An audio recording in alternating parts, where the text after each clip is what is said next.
We were planning a trip overseas, flights, hotels, the whole thing. A week later, she was gone. No fight, no warning, no real explanation. Just gone. And I remember sitting there thinking, I didn't see any of this coming. Not one sign. I can walk into any business situation and read the room. I can see problems before they become problems. I can figure things out when everything's falling apart. But heartache has always been my kryptonite.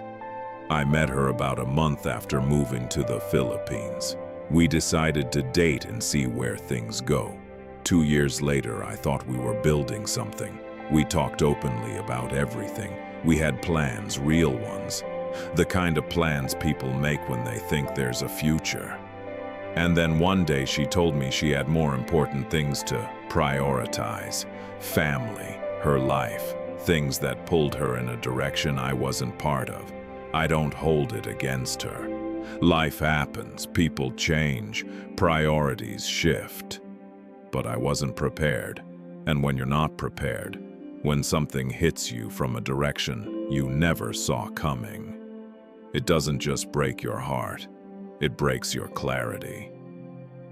Here's what nobody tells you about heartbreak when you're trying to build something.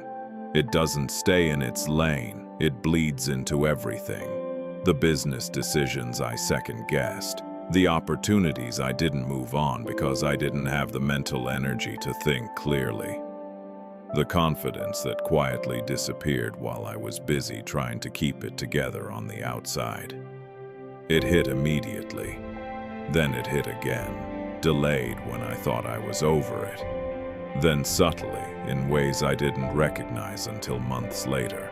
And in some ways, it's still hitting now.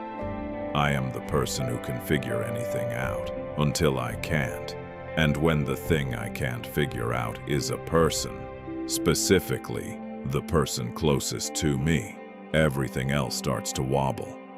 I decided to date again. It has not been a smooth road. In the US, I dated different nationalities, different cultures, different mindsets. I was used to navigating that gap.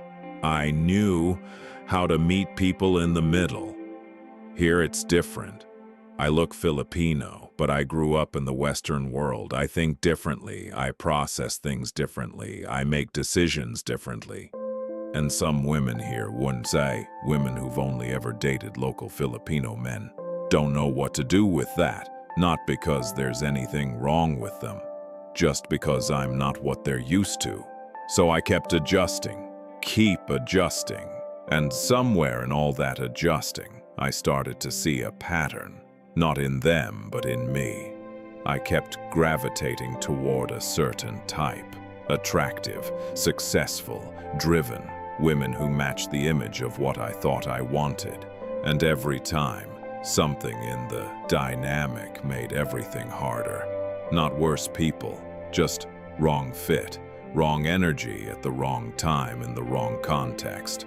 I've started thinking differently about what I actually need. Not what I'm attracted to, not what looks right on paper, what actually makes my life and my work better.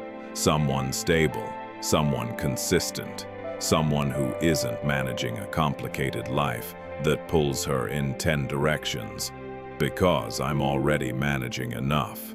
Someone who supports what I'm building without competing with it. Someone present, someone loyal. I used to call that settling for simple. I don't call it that anymore. I call it finally understanding what stability actually costs and what it's worth. Because here's what 2 years of building something and losing it and a rough road after taught me. The wrong person doesn't just break your heart. They break your focus, your clarity, your decision-making, your momentum. Everything you're trying to build runs through your mental and emotional state, and your mental and emotional state runs through who you come home to. That's not a small thing. That's everything. I'm still figuring this out, still healing from things I don't talk about in detail, Still learning what I actually need versus what I've always chased. I don't have a clean answer. I don't have the right person yet. What I have is clarity I didn't have 2 years ago. And maybe that's what this whole chapter has been about. Not finding the right person yet, but finally understanding what right actually means for where I am and what I'm building. I'm still here, still standing, still learning. Ghost. If who you're with has ever affected everything else, subscribe. EP6 is coming.